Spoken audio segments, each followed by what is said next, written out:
Thanks for watching Afternoon Live.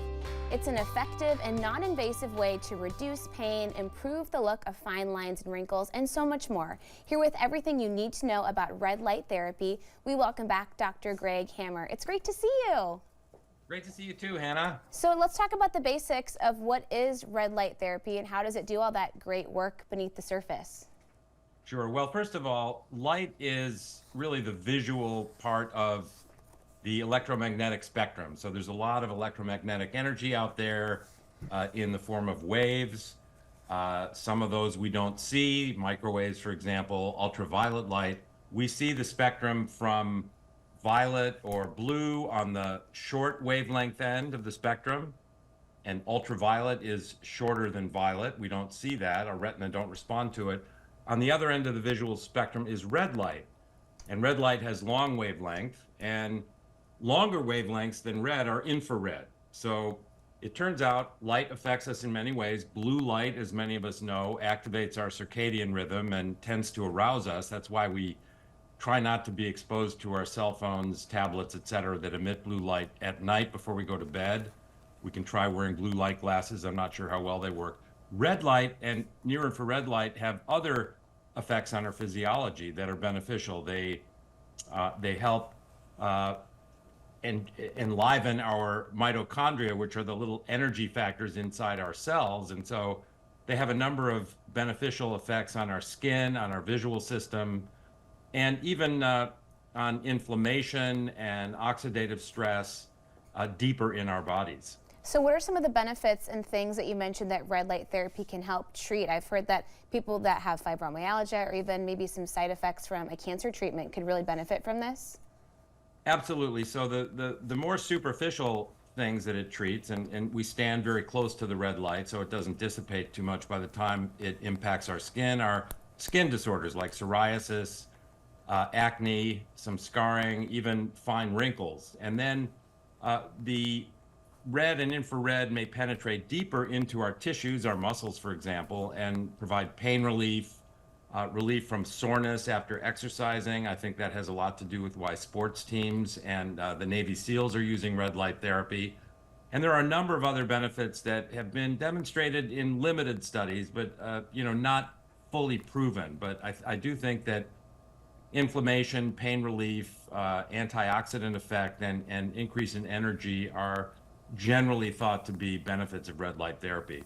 And is there evidence that it could actually have some positive effects on brain health or mental health?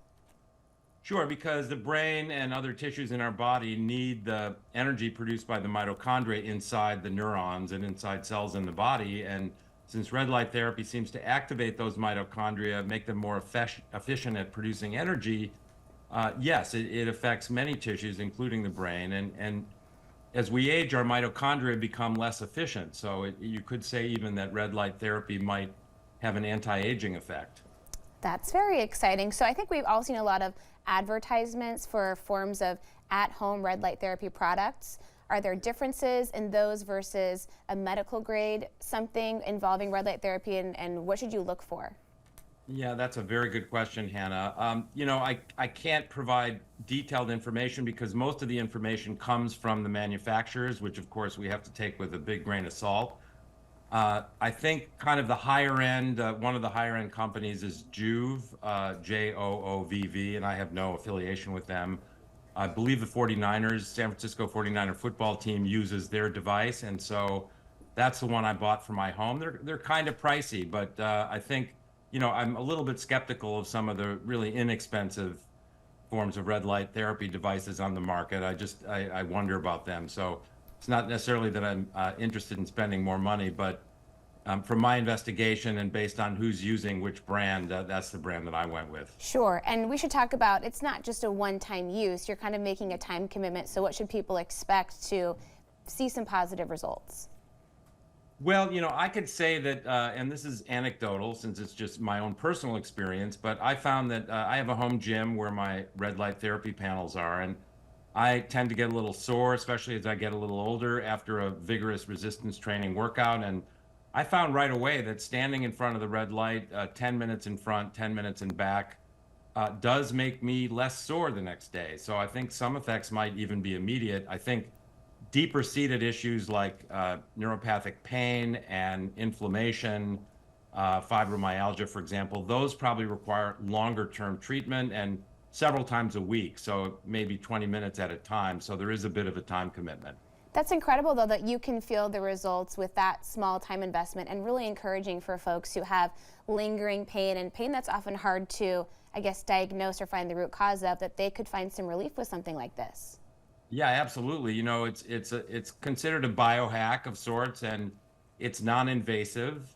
It's not necessarily inexpensive or always convenient, but compared to the alternatives, taking medications, and even the medications may not be effective. So, yeah, I think it's one of many very accessible treatments that seem to have no side effects that are actually a little bit miraculous. That's great to hear. Hey, thank you so much for sharing with us today. It was great to see you again. Great to see you too, Hannah. We'll have more information on our website at katu.com. We'll be right back with more Afternoon Live right after this.